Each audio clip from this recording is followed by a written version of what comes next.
Box difference equations and elliptic curves. Thanks. I suppose it's traditional to thank the organizers, but this may not be appropriate at this point. But I would like to thank the participants. I've learned a lot. I've enjoyed the talks, and it wouldn't be half as much fun without you. So thanks for coming. So I want to explain how these three things relate to each other. That will be the point of the talk. And as usual, I'll be considering walks on the quarter plane. You choose a set of steps from this set, and you look at where you can get to on the quarter plane using those steps. And right from the beginning, my talk will not, it will be about unweighted walks. Much of what I say here can be done for weighted walks, but just to simplify things, it will be for unweighted walks. So there are 256 possible choices. Some are totally uninteresting. If the only step you can do is this way, you're not going to get anywhere. Some can be reduced to each other by looking at symmetries. And I think people agree that there's 79 interesting ones. Okay. So one wants to count things. So you write down a generating series. You look at the number of ways you can walk from the origin to a point with k steps. And you code that into exponents, and you add it up, and that's your generating series. And so what I'm interested in is classifying the properties of this generating series. In particular, is it algebraic or not? Is it holonomic? And just to remind you, what I mean is it's x, y, and t holonomic. To say it's x holonomic means it satisfies a linear differential equation with respect to the derivative with respect to x, but the coefficients can contain the other variables. And one can ask also, is it differentially algebraic? And again, by that I mean it's differentially algebraic in each of the variables. So, for instance, something is x differentially algebraic if there's a polynomial differential equation x, y, and t, and the function and its derivatives with respect to x. This may not be the usual definition. That's the definition I want to use. Okay. So what's known?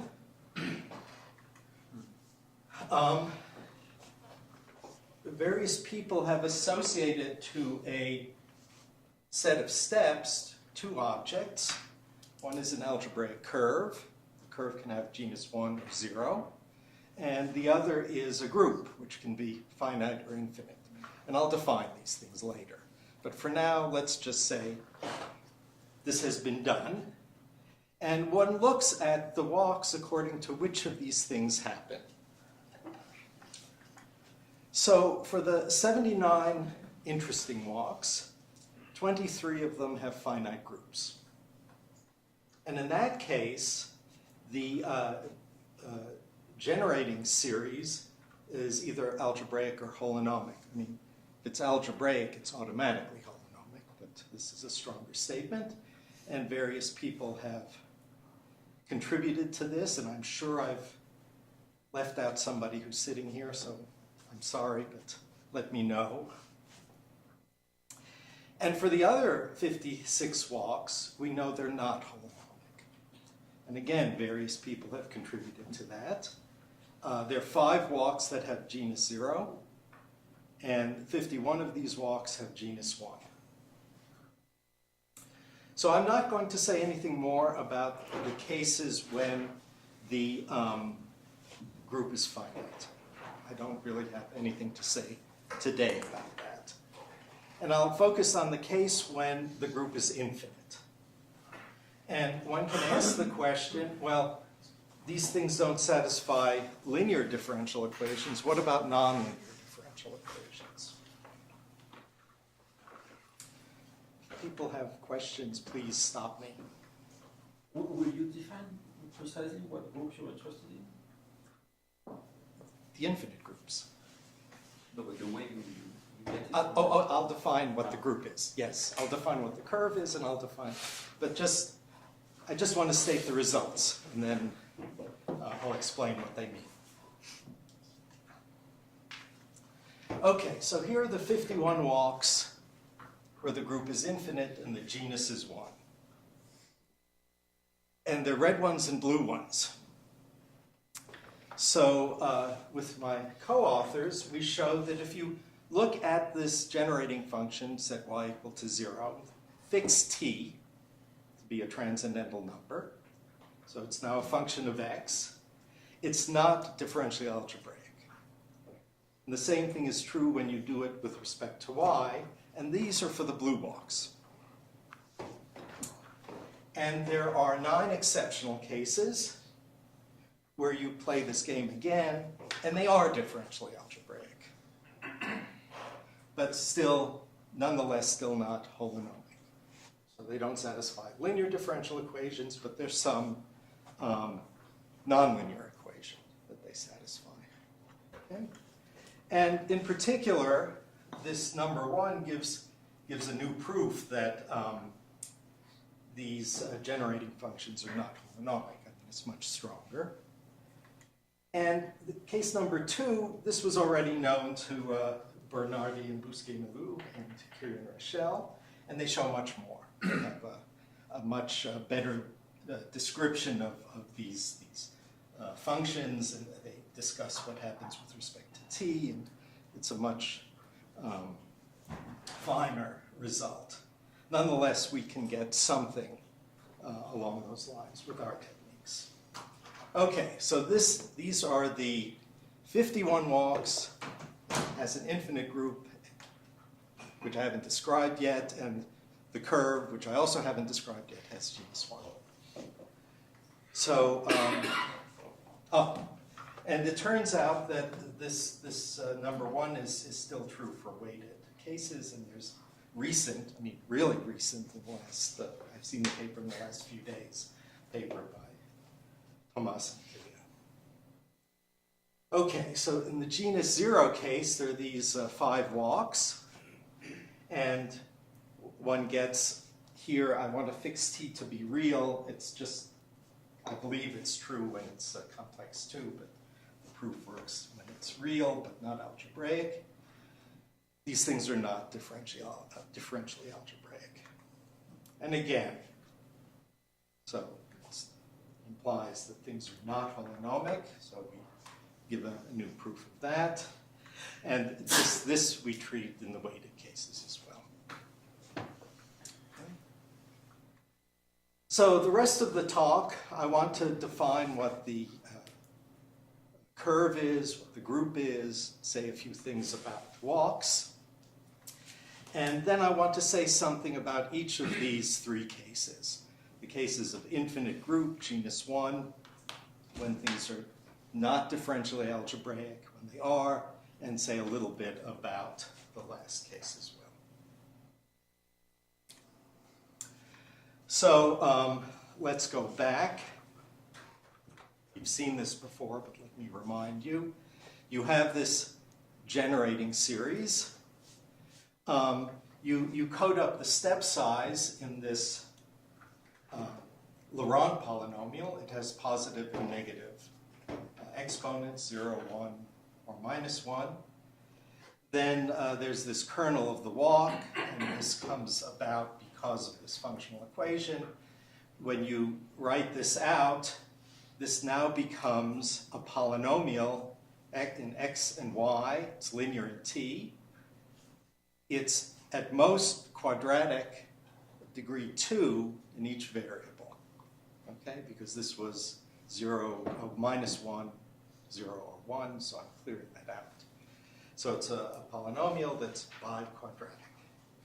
And there's a functional equation. And, you start by writing down the functional equation for unrestricted walks. That gives you this term as xy. Then you subtract off what happens on each axis, and you've subtracted what happens at 0 twice, so you add it back up. Okay, so here is what I said in the previous slide, just so that we can keep track of it. and I want to say what the curve is. So the curve is what you get by setting this k equal to 0. It's what you get when you start the kernel method. But I want to be a little more careful. So I want to describe this. I want to compactify the curve. So what I do is I homogenize with respect to each variable and think of it as a curve in the product of the projective line of itself. But the point t is what? T is fixed now. From now on, it's Complex fixed. number, real number. Some of this can be done, for rational numbers, but I'm going to fix it to be a transcendental number. For now, it'll be complex.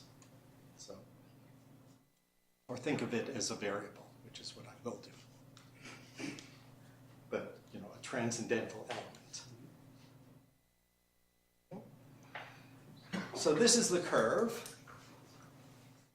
If I were going to be precise in this talk, I would always be thinking of it as a curve as some polynomial in x0 and x1, y0 and y1, and it would just make us crazy. So I will continue to talk about x and y, and maybe, I'll be thinking about this affine piece of it. So it's just easier to talk about, but really it lives in this Fourier space. So it's biquadratic, and one can check that it always has genus 0 or genus 1. There are formulas that let you check this. It's not hard. And now there are a bunch of other facts that I just want to state. First, some examples.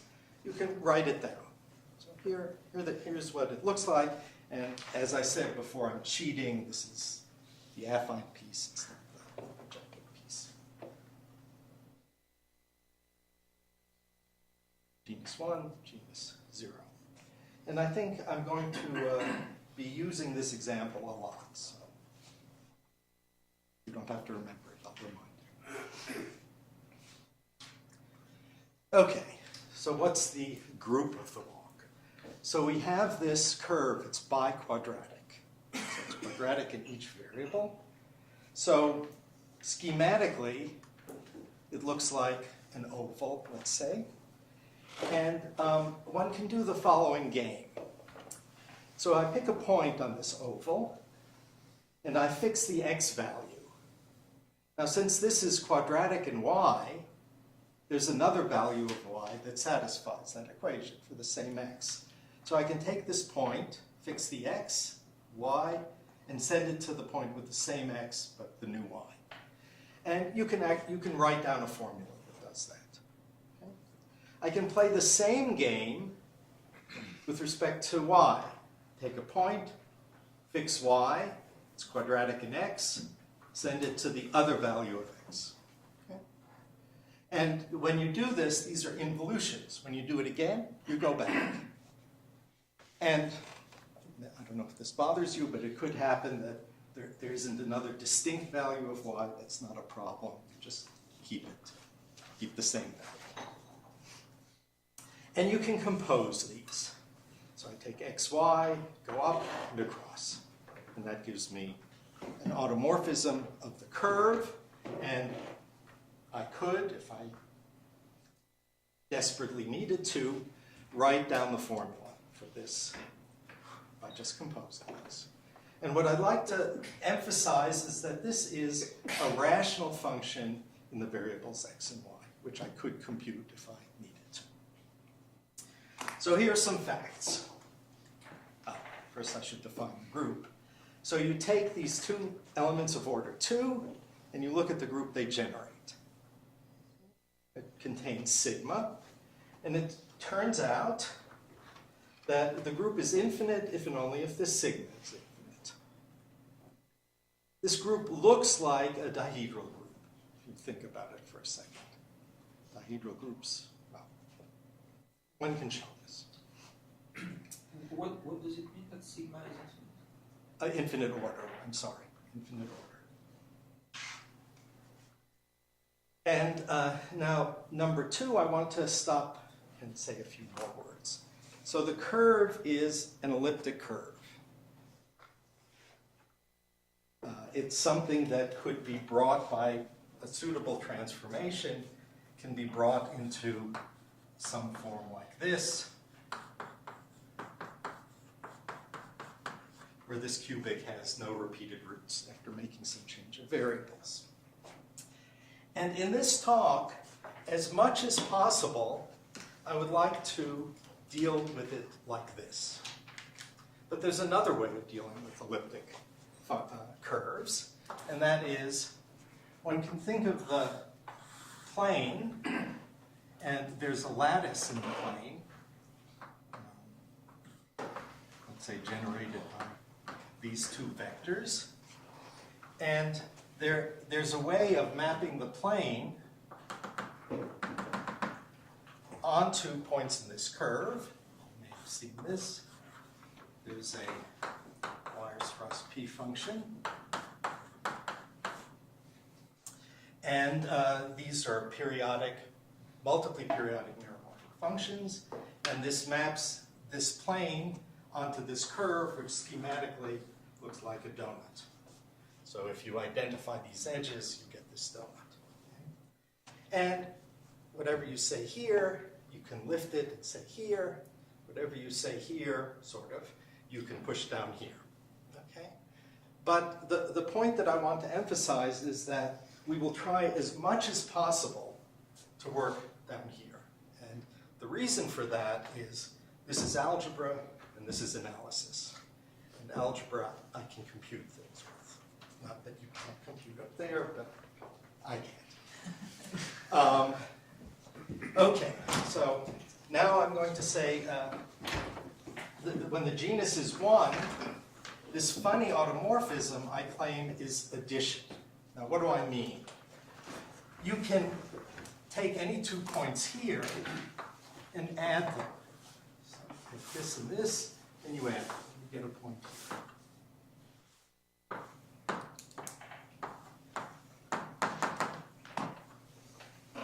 So these correspond to points. If you have P1 and P2 down here, you can add them as well. On this, one doesn't need this picture. This addition is again a rational function in terms of the coordinates here, the coordinates there. There's a rational function that gives you this. Okay? And so this is what I mean by the P, this Q plus P. And it turns out that just from general theory, if you take the product of 2 involutions, they will correspond to addition by a point down here.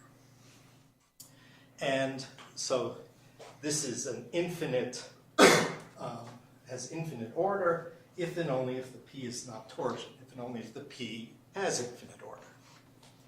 Okay? So, yeah, I will need to go to this picture occasionally, but hopefully not too often. So these interesting walks,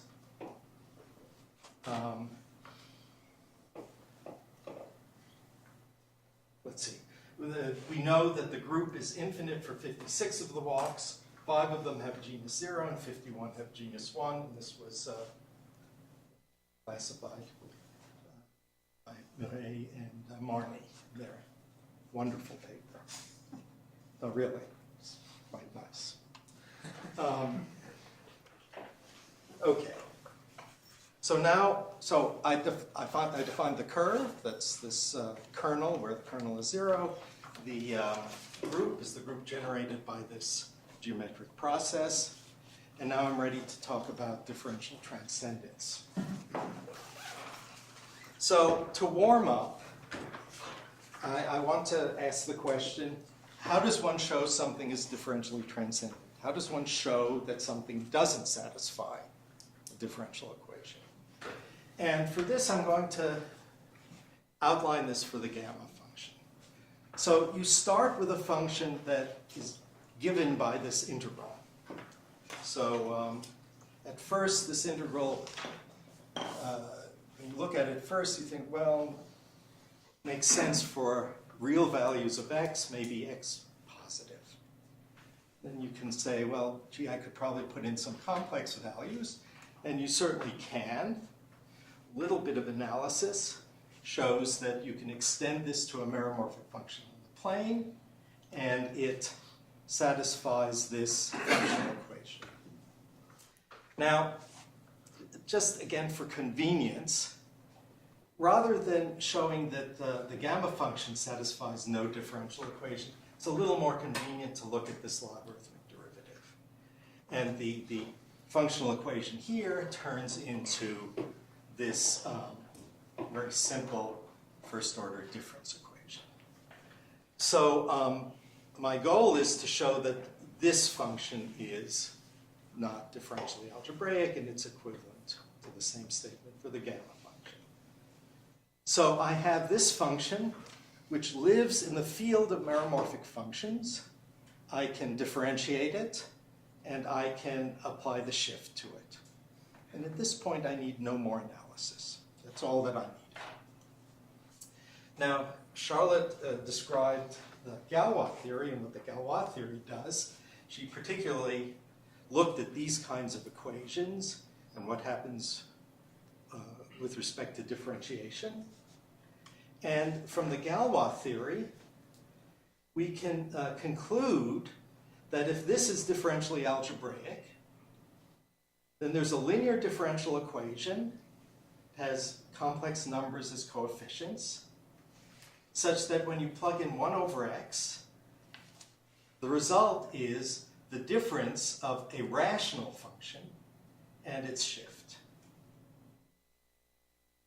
And the important thing is here, I went through all this analysis to get this function and things, and this statement doesn't involve that function.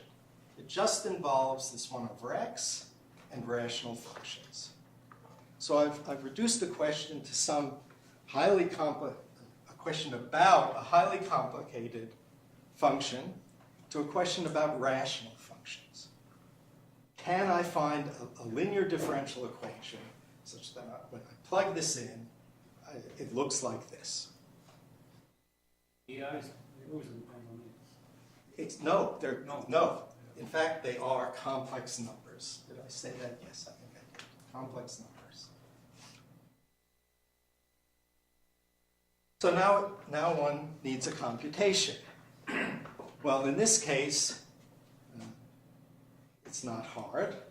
Here, since these are complex numbers, they're not functions of x, this object will have, it will have one pole at 0.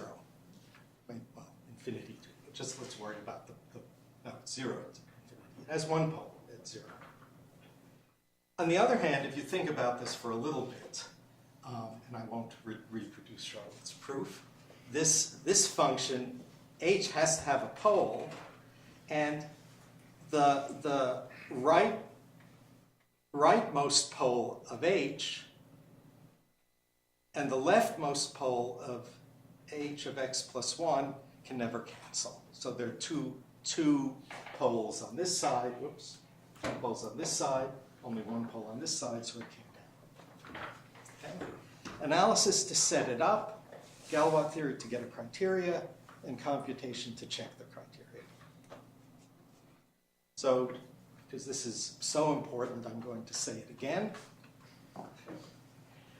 So we start with some function that we're interested in. Maybe it's too complicated to deal with. We're going to make another function that satisfies a nice functional equation. Now, it may not be the shift. It may be multiplication by q dilation, or something else. And it will satisfy this, where this is a rational function. I wanted to put quotation marks around that, but I didn't. But it may be a little more complicated than a rational function. Okay, that's the analysis. Now, the Galois theory works the same. We're going to, from this, deduce that if f is differentially algebraic, there's a linear differential equation, constant coefficients, and you plug in g, and then you get something like this on the right side. Is it really a differential equation? Yeah. Linear. It's great. Always, yeah. It's just great. Yeah. Galois Theory rules. And it's really, what's really going on behind all of this is group theory, which is even better. In any case. Then you have to do a computation. So this kind of an equation, for historical reasons, is called a telescoper equation. And one then has to show something, maybe with the poles. Well, in fact, usually one deals with poles, just like we did with the gamma function, to show that some property of the poles prevents this. Okay, so that's the game plan.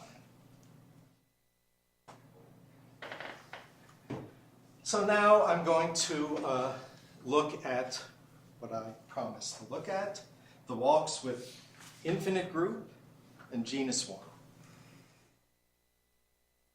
And here I've just repeated things I've said before. This is the generating series.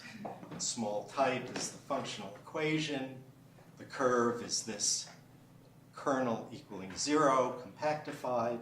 And the group is this thing generated by these involutions. And here's my sigma d.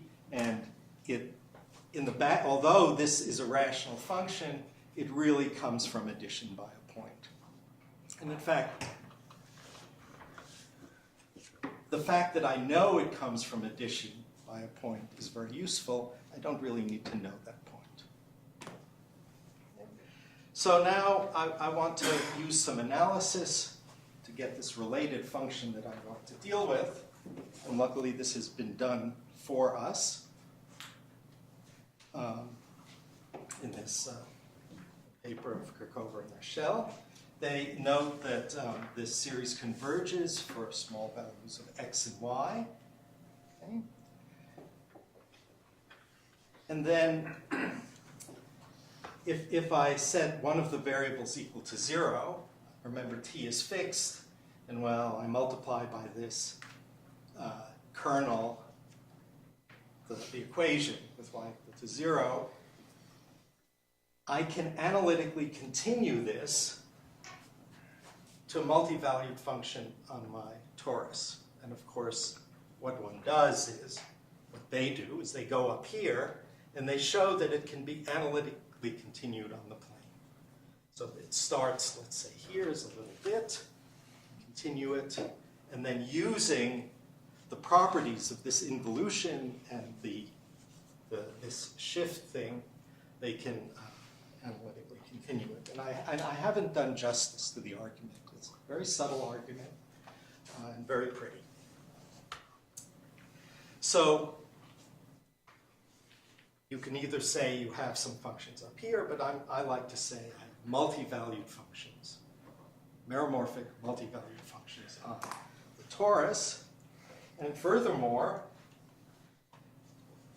each of these, so there are two of them, each of them satisfies a difference equation. This is just x plus p.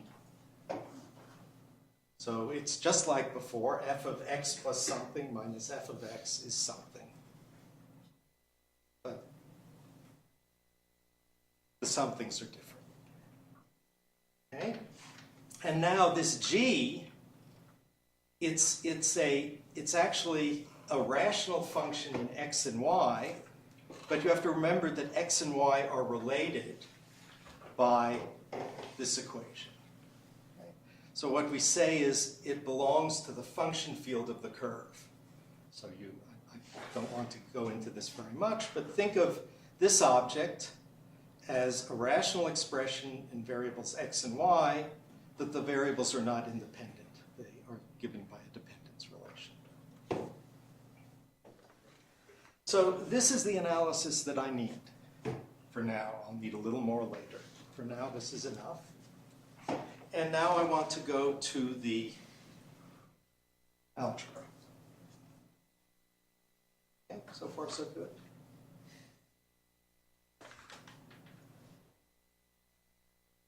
Okay, so here's an example.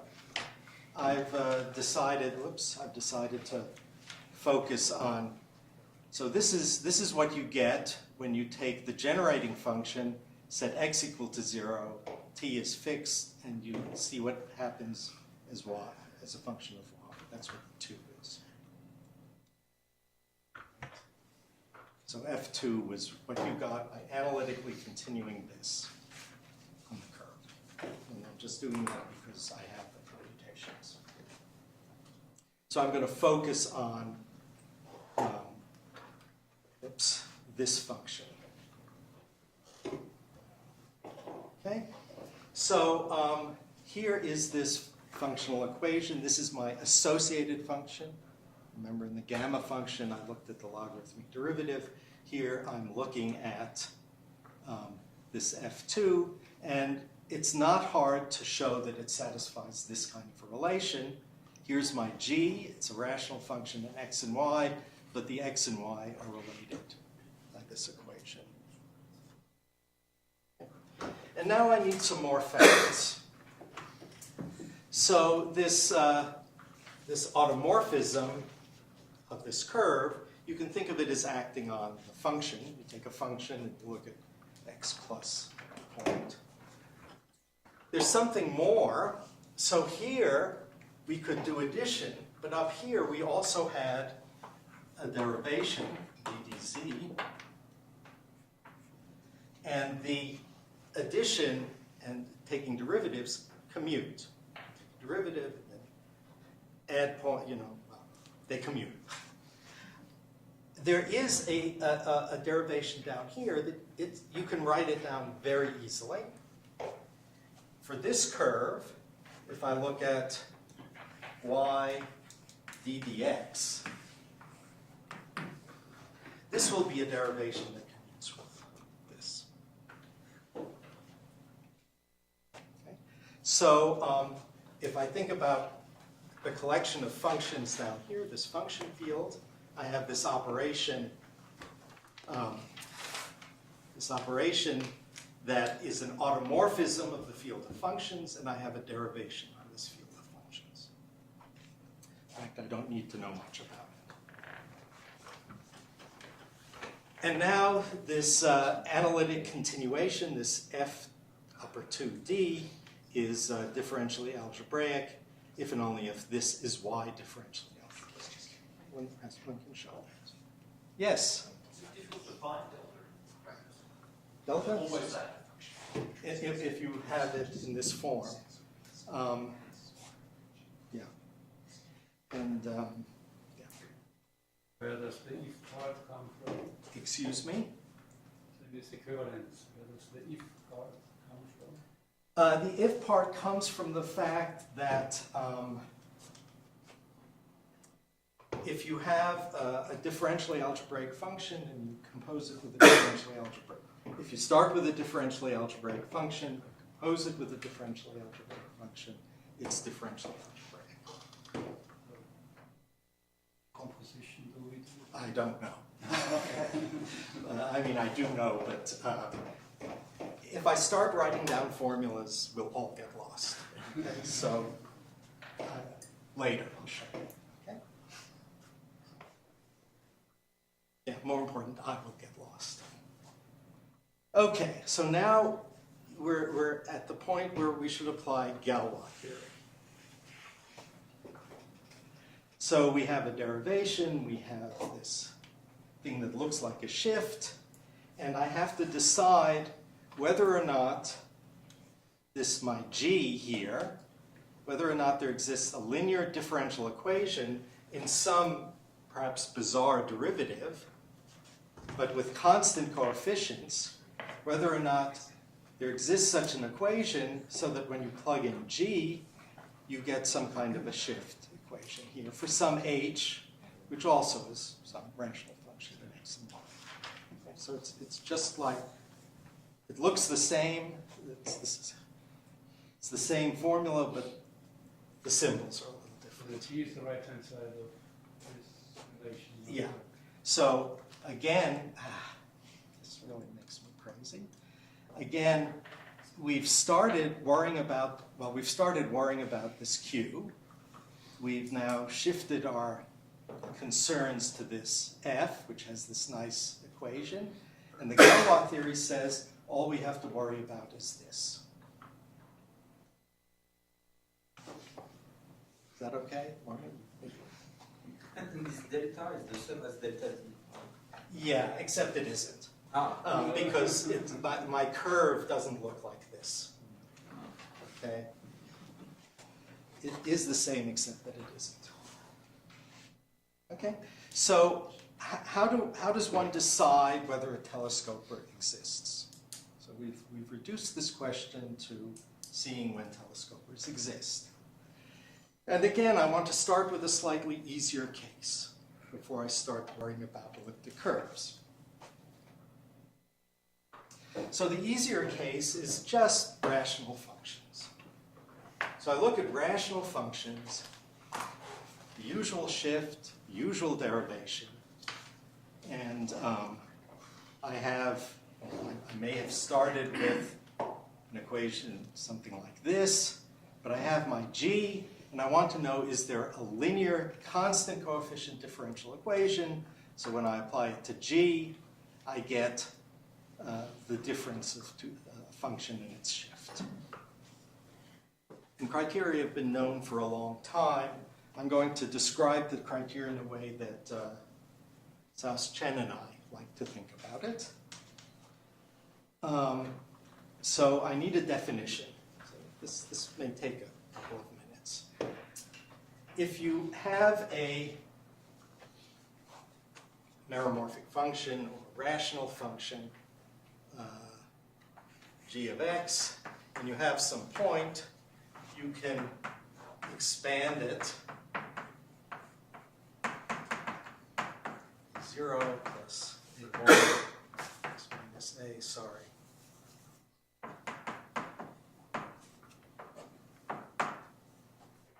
a1 x minus a to the 1 in other terms. So I'm mainly interested in the polar part.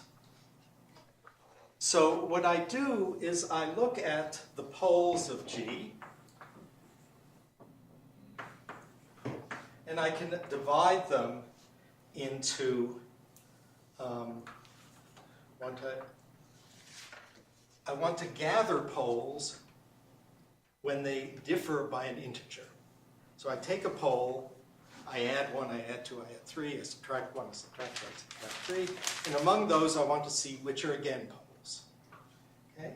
So I might have a plus 1, a plus 2, a minus 1, minus 2, and so on. So A is a pole, maybe this is a pole, but they're only a finite number. And at each of those poles in the same orbit, I look at each of the terms here. So I look at all of these terms with negative powers. And so for each of the poles in the orbit, I add up all the terms corresponding to x, 1 over x minus a to the n. And I add up all the terms corresponding to 1 over x minus a to the n minus 1, and so on. So the ith orbit residue, I take a pole, I look at the other poles in its orbit, I look at the 1 over x minus a to the I term, and I add up all those coefficients. It's a strange thing, but it's what I need. And this is what's called the orbit residue at a pole alpha, the ith orbit residue. And of course, at different poles, you get the same thing. If two poles are in the same orbit, you get the same thing. And here's the criteria. So a rational function satisfies a telescoper equation if and only if all of these things are 0. I think I've stated it correctly. So it's something you can compute. Of course, there are better and worse ways to compute it, but if you needed to, you could factor the denominator, write down the partial fraction decomposition, look at things, add them up. There are better ways. And it's kind of amazing, after all of this, trouble we've gone through. It turns out if something satisfies a telescope, a rational function that satisfies a telescope or equation, it in fact is a difference. But that's not what I need, but this is the criteria. So what kind of conditions prevent there being a telescope or equation? Well, if in your orbit of a pole, there's no other pole. So I have a pole A, and none of these guys is a pole. When I add up some of these numbers, I'm not going to get 0. So a simple condition is that if you have a pole, which is the only pole of G in this orbit, then it satisfies no telescope or equation. And a good example is g of x is 1 over x, which is what came from the gamma function. It just has a pole at 0. There are no other poles of integers. Okay, it's a little complicated, but what I want to emphasize is it's something we can compute. So let's do this now for elliptic curves. So I have an elliptic curve. I have this point on the curve that is of infinite order. Or another way of saying that is I have a point up here, so that when I add it to itself, when I add some fixed omega, which corresponds to this point, I never add it in the lattice. That's the other way of saying it. Not the way I want to say it. This is the way I want to say it. Now, I need to have something very similar. So when we look at the plane, it has this nice property that at any point you can write a meromorphic function in terms of x. But on an elliptic curve, there isn't a global coordinate. You need to, it's a manifold, so you need to parameterize it in small neighborhoods. So when I talk about poles or expanding things, I always need to say, in reference to how I'm parameterizing this. And I just need to be careful. I want to, if I have a way of parameterizing it here, it should be related to the way I parameterize it at another point, if that point comes by some kind of addition. It's a technical point. You can ignore it if you want, but one needs to be careful. And then you define things exactly the same way. You expand locally. You look at coefficients. You take a pole. You look at points in its orbit. You look at all those expansions, and you gather the ones according to the powers in the denominator. And now the criterion is exactly the same. Same words, but they have different meaning. Okay, so, and here, it turns out that g is not equal to a function minus a shift. Let me just tell you what it is. G equals a function minus a shift, but there's something left over. It's a function that, this is fancy notation for saying it has a pole at most q and at q plus p. A pole of order 1 at most these 2 points. And again, the same criterion holds. If something has a unique pole, there's no telescope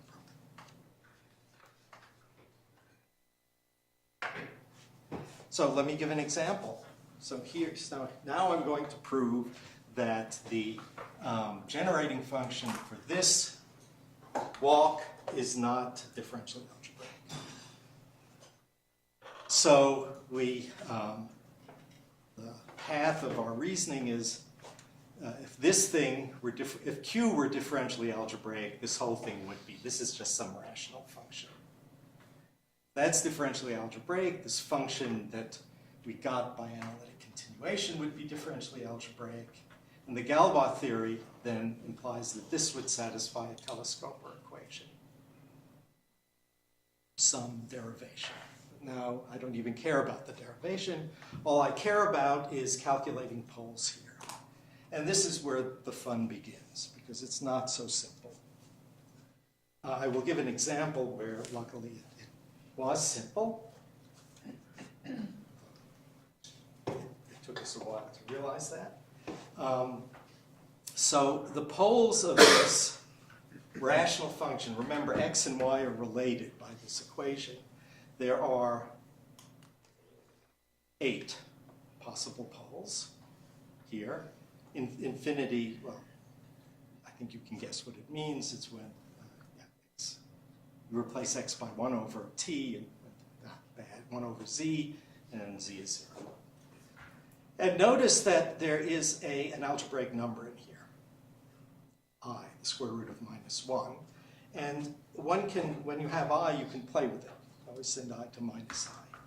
It turns out that the formula for this shift, this rational function, doesn't involve, just involves rational numbers. So if you change I to -I, nothing's going to happen with that. So in fact, this map, this arithmetic operation, commutes with this geometric operation. So there's an interplay of arithmetic and geometry here. Great. So I claim that this pole, this one, if you look at its orbit, there's nothing else, no other pole in that orbit. And that'll do it. That'll be the proof. So here's the proof.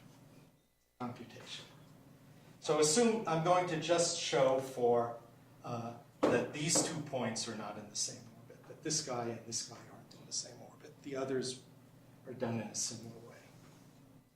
Okay, so assume that you have an equation like this, that some shift of this point gives you this point. So you start with this point, and you make I go to -I. But we said that this point was the n times shift of this point. So I write this infinity -1 just here. I just substitute. Now tau and sigma commute, so I have this. Well, tau of infinity and I, well, I goes to -I. But infinity -I is sigma to the n, so I get sigma to the 2n. So I have, what do I have here? I have a fixed point of sigma to the 2n. So was the tau? Tau was I goes to -I. Oh, I should have. and did the curly whatever p? Oh, you're reading ahead. Okay. No. It's plain. Oh, yeah, I'm sorry. This sigma, this funny automorphism of our curve, is of the form, when you go down to the curve, what it does to a point is it adds this particular point. There's a different p. Oh, this is the polar set. Oh, the polar Sorry, set. I'm sorry. This is the polar set. Okay, good. So we have that this point is this point plus 2n times p. It's a group. You can subtract off. You get 0 as 2n times p, but p was chosen to not be a point of finite order. And this is one of the places where it's important to know that my automorphism comes by shift of a point. The group comes in. The group comes in. And it's the fact that this automorphism if it has one fixed point, everything is fixed. Anyway, that's it. That's the proof now. The other cases get harder and harder. This kind of an argument works for about half the cases, and then it gets harder and harder and harder. That's what's done in the paper. I should say that we're beginning to have ideas of other ways to do this, but At least it's been done once. Theoretical question, could one compute the P explicitly? Yes, one could. Would that help? Not me, but Yeah, so to speak here, this is kind of a trick yeah, you know. to get around in explicit Right, language. right. So the other approach that we have, we would compute the point and use some facts from arithmetic algebraic geometry, things that come out of the solution of the Mordell-Bay conjecture, heights, things like that. This works. Okay, so I want to spend a few minutes on, well, since I only have a few minutes, on the 9 walks where they are differentially algebraic. And again, let me remind you what I've done so far. So before I had this analytic continuation, this multi-valued function here that satisfies this difference equation. If my original guy was differentially algebraic, then I have this telescoper equation, and I have conditions on the poles that tell me when the telescoper equation exists. And in the 42 cases, g of x does not satisfy those conditions, so there is no telescoper, so we're done. For the 9 cases, g of x does satisfy those conditions. So there is a telescoper equation. And for technical reasons, you can't immediately say that this Q was differentially algebraic, but it gives you some evidence. Small technical conditions. Nonetheless, one can fix this, and let me tell you how. So for these walks, we have a telescoper equation. And the original F satisfied this kind of equation. Now, I'm not going to do the calculation, but those two facts just say that this new guy, when I take L of L, apply it to F, and subtract off H, it's invariant under this shift by P. So it's a little calculation, but I just like to say it. Okay, so this is a periodic, at least in one direction, it's periodic. Now I lift. I think this multi-valued function here is now going to be a neuromorphic function here. There's some point up here that corresponded to P, and I get this kind of equation. And we can thank these two people again, who in their calculations have already shown, in fact, that this F is periodic with respect to one of the periods already. So I have a function on the plane that's doubly periodic. Right? But we know what doubly periodic functions are, and we know that they satisfy differential equations, just like the P function. So it's doubly periodic, so it's differentially algebraic, and this guy is differentially algebraic. So there's some polynomial differential equation that this satisfies. This was some rational thing. This is just involves derivatives of f and constants, so it's differentially algebraic as well. Okay? And in the last minute, I have one slide. What happens in the genus 0 case? Well, genus 0 curves can be parameterized. There's a rational map from the Riemann sphere onto the curve that's everywhere, almost everywhere multiple. You can select this rational map so that when you pull back this funny automorphism, it becomes a Q dilation. So what you do is you take everything here and pull it back here.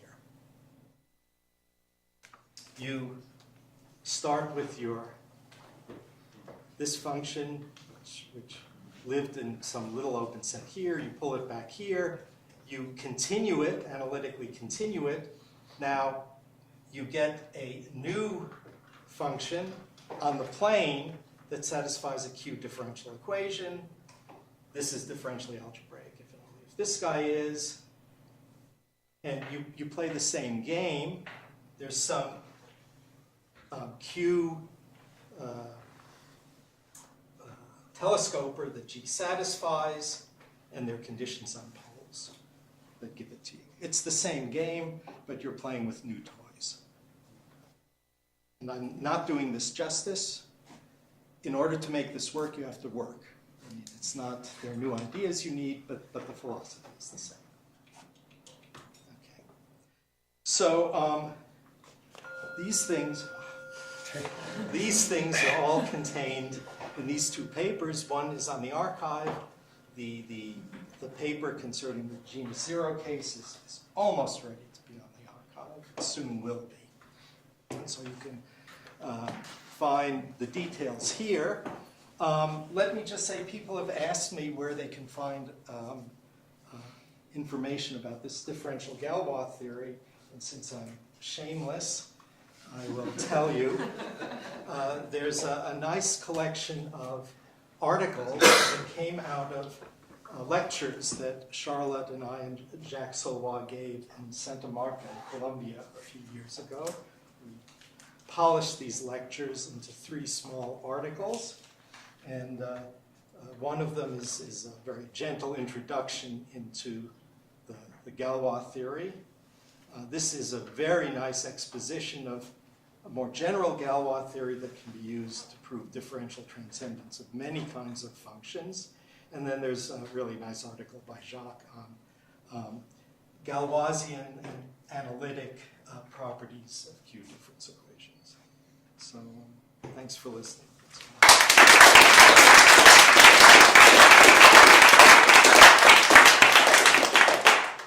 Are there any questions? Yeah. I have 2 questions. The first one, in the cases where it's differentially algebraic, so presumably you can exhibit a differential equation.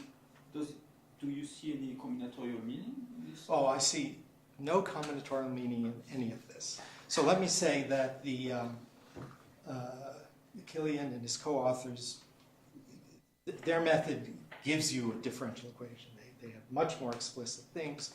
One can unwind this, and you do get a differential equation. If you're naive, it's at worst of order 3, I think. 3.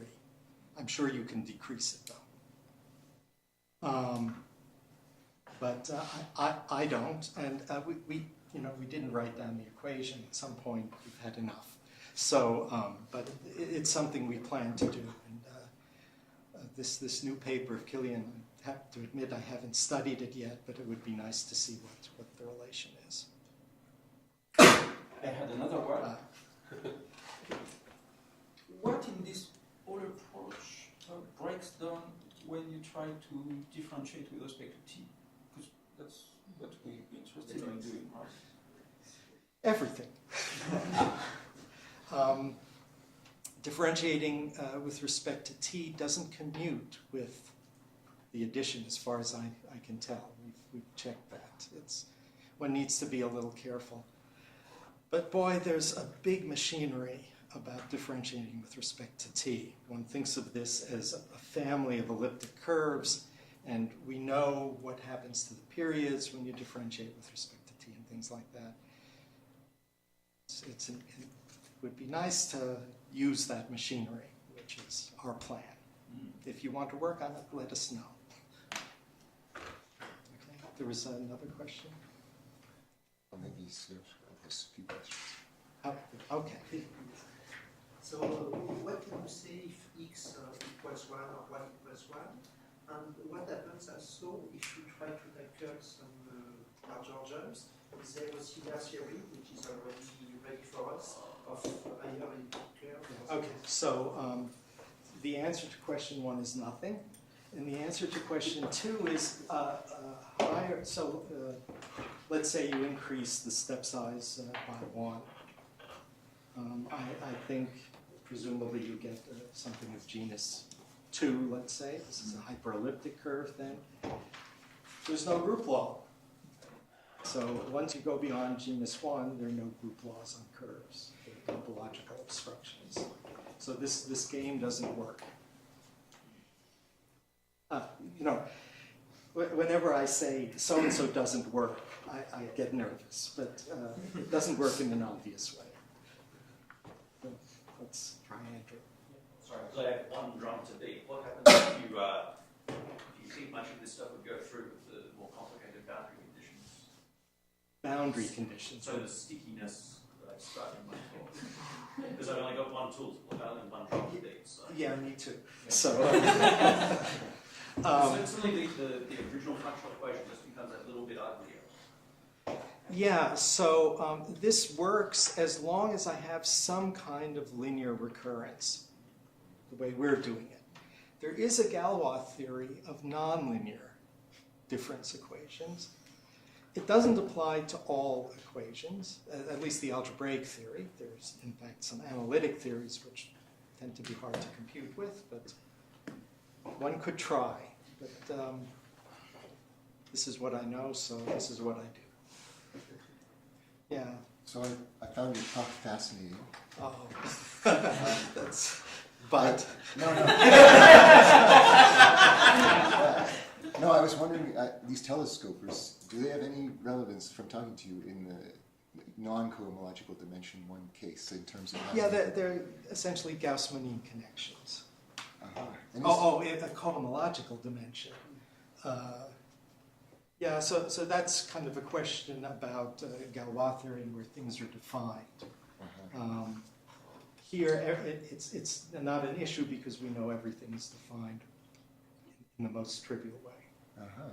And do you think there's a general criterion where you get these G being itself like a difference? Yes.